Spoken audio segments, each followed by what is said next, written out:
Começa agora. AEDAS no ar.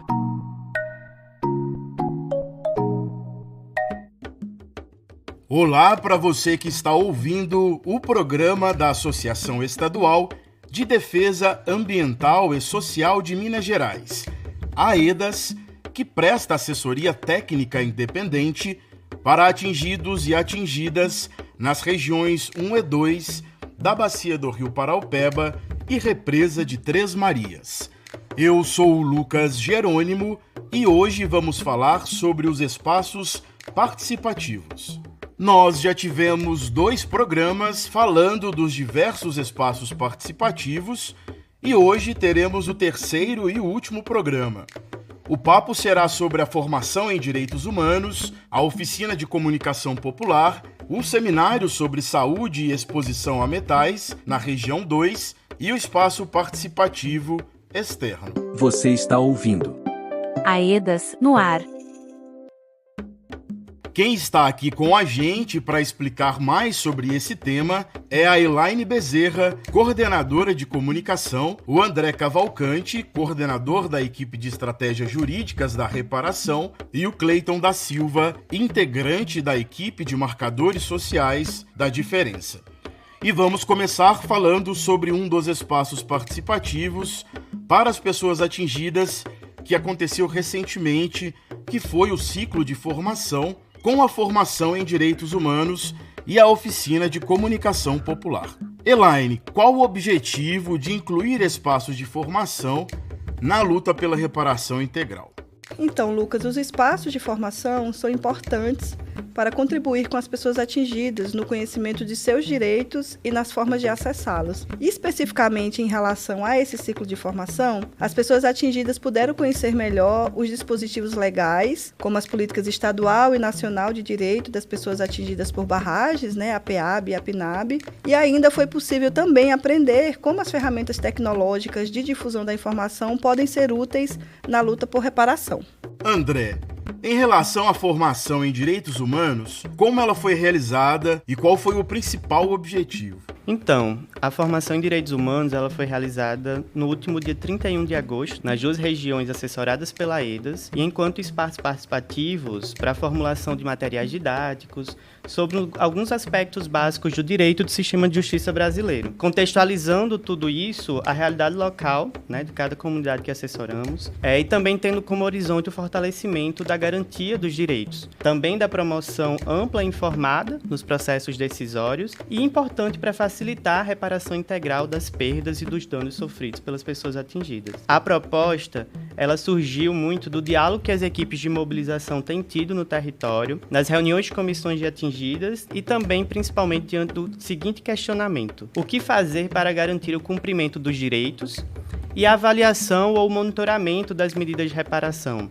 Essa é uma dúvida frequente nos nossos espaços participativos e no diálogo que fazemos diariamente com as pessoas atingidas. Assim, entendemos que o objetivo dessa formação em direitos humanos foi o de fortalecer o cumprimento sobre as políticas de direitos para as populações atingidas por barragens e também sobre o acesso à justiça, para que possam dialogar sobre os instrumentos para atuar no processo da reparação e também com o objetivo da defesa estratégica de quais são suas demandas, suas denúncias e principais pautas comunitárias, buscando alcançar a reparação integral dos direitos que foram violados no processo do rompimento. Também teve um outro objetivo, que foi formar os participantes para a elaboração de ofícios que fossem coesos, que tivessem objetividade e que fossem eficazes para serem enviados a alguns órgãos públicos, às agências reguladoras, outras instituições, como as instituições de justiça. Então, a formação, Lucas, ela também contou com um momento da oficina de produção de ofícios. Ela foi baseada numa cartilha que foi impressa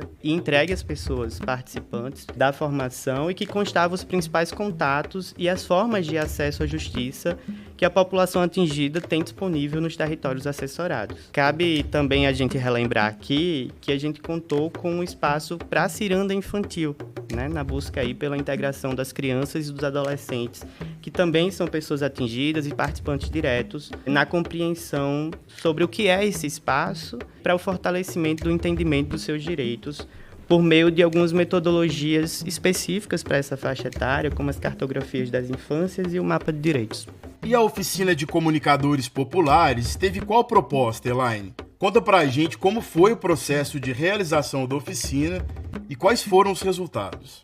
As oficinas de comunicadores populares aconteceram nos dias 19 e 26 de outubro e teve como objetivo proporcionar que as pessoas atingidas pudessem aprender a utilizar alguns dispositivos e ferramentas de comunicação para a construção de narrativas que podem contribuir com a luta pela reparação nos territórios. A proposta metodológica que trabalhamos nas oficinas foi a produção de filmes memória, que trabalham a memória e resistência do território, com o uso de fotografias fixas, trazidas pelas pessoas atingidas, que também ressignificam seus registros de recordação familiar ou outros recortes comunitários.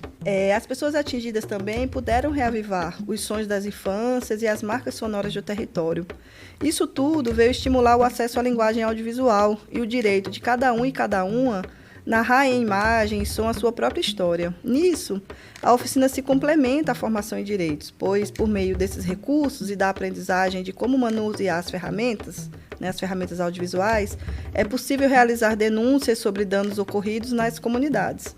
Os participantes das oficinas aprenderam como otimizar a divulgação de informações corretas e úteis à coletividade das pessoas atingidas. Ao todo, foram produzidos 9 filmes-memórias, sendo que 2 foram produzidos pelas crianças no espaço de Ciranda e 1 pelo coletivo de adolescentes que acompanhou também uma das oficinas. Esse material está todo disponível no nosso YouTube, a gente também já divulgou pelo Instagram, então cada um pode acessar lá e assistir, que os filmes estão muito legais. Muito bacana, Elaine. Fica o convite para todo mundo assistir aos filmes. Lembrando que você encontra o perfil da AIDAS no YouTube e Instagram pelo @AIDASMG. Uma das pessoas atingidas que participou da oficina foi a Maria de Fátima, a Zizinha do Quilombo Sanhudo, em Brumadinho. Vamos ouvir o que ela achou. A gente falou de vários projetos, de várias coisas, várias lembranças, Nós falamos da dificuldade, que a gente está tendo e que a gente possa ter no futuro. A gente fez o filme, A gente fez a narrativa do filme, fizemos o grupo, foi muito bom no nosso grupo. Foi 4 grupos, mas ficou sendo um só, porque foi falado tudo, os projetos que uma pessoa falou, as outras tudo encaixou. Eu achei ótimo. Obrigado, Zizinha. E a Irani Aparecida de Moraes, de Córrego Ferreira, em Brumadinho, esteve na formação em Direitos Humanos e ela conta o que achou do espaço. Eu acho assim, que ajuda demais a comunidade, igual ela falou, da gente estar podendo passar o ofício sem ter que passar pela AIDAS, que aí vai ter mais importância. Eu acho que isso vai ser interessante, porque principalmente que a gente não tem muito estudo, mas a gente vai estar lá, colocando o assunto para que as pessoas que recebam o ofício tenham, como diz, noção do que está acontecendo e do que passa na nossa região. Obrigado, Irani, pela participação aqui no nosso AIDAS no Ar. Nós vamos para um rápido intervalo e logo voltamos para seguir a conversar sobre os espaços participativos. Fique com a gente. Estamos apresentando AIDAS no Ar. Voltamos a apresentar AIDAS no Ar. Estamos de volta. Eu sou Lucas Jerônimo e você está ouvindo o AIDAS no Ar, que é o informativo da Assessoria Técnica Independente dos atingidos e atingidas pelo rompimento da barragem da Vale em Brumadinho.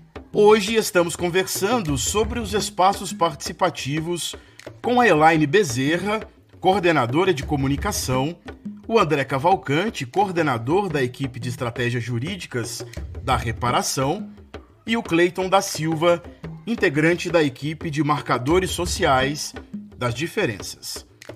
Cleiton, em outubro de 2024, aconteceu o seminário sobre saúde e exposição a metais na região 2. Como foi o seminário e qual a importância de levar as informações nesse modelo, para além das reuniões junto com as comunidades? Perfeito, Lucas. O Seminário sobre Saúde e Exposição a Metais da Região 2 foi a culminância do ciclo de reuniões comunitárias anteriormente realizadas, contemplando as devolutivas dos estudos realizados pelo Laboratório de Estudos Ambientais da UFOP em parceria com a EcoEnvirox e também da Probiota. A UFOP, que o Cleiton acabou de falar, é a Universidade Federal de Ouro Preto, aqui em Minas Gerais. Pode continuar, Cleiton.